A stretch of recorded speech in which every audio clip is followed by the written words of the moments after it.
సంక్రాంతికి హైదరాబాద్‌లో ఉండడం ఫస్ట్ టైమ్.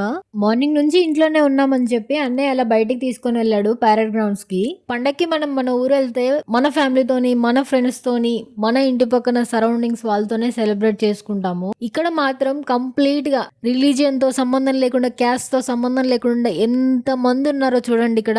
అండ్ ఇక్కడ వీళ్ళు ఫుడ్ కోర్ట్స్ కూడా అరేంజ్ చేశారు. వచ్చిన వాళ్ళు కూర్చొని తినడానికి కూడా కొన్ని టేబుల్స్ అరేంజ్ చేశారు. టేబుల్స్ లేని వాళ్ళు కింద కూడా అడ్జస్ట్ అయ్యి కూర్చుంటున్నారు. అండ్ చిన్నప్పుడు మా అన్నయ్య ఇలాంటి ప్లేసెస్‌కి ఎక్కడికైనా తీసుకెళ్తే మా అన్నయ్య వెనకాల కనిపించింది కదా ఫ్యాన్ అలాంటివి కావాలి అని చెప్పి ఏడ్చేవాడు. ఇప్పుడు ఏడు అని అంటే మా అమ్మతో ముచ్చట చెప్తున్నాడు. అవును, మీలో ఎంతమందికి గుర్తుంది ఈ నెమలిక? చిన్నప్పుడు బుక్ లో పెట్టుకొని ఎవరు చూడకుండా ఉంటే అది డబల్ అవుతుందని చెప్పి మేము పెట్టుకునే వాళ్ళము. ఎంతమంది ఇలా ట్రై చేస్తున్నారో కామెంట్ చేయండి. పిల్లలు అయితే చాలా బాగా ఎంజాయ్ చేస్తారు. ఎందుకంటే వాళ్ళు ఎక్కడ పడితే అక్కడ కైట్స్ ఎగరేసుకోవచ్చు. ఇలాంటి డిఫరెంట్ కైట్స్ వాళ్ళకి కనిపిస్తా ఉంటాయి. కానీ ఇక్కడ నడిచేటప్పుడు జాగ్రత్తగా ఉండాలి. ఎందుకంటే కాలుకి అప్పుడప్పుడు టాంగు అడ్డుపడుతుంది.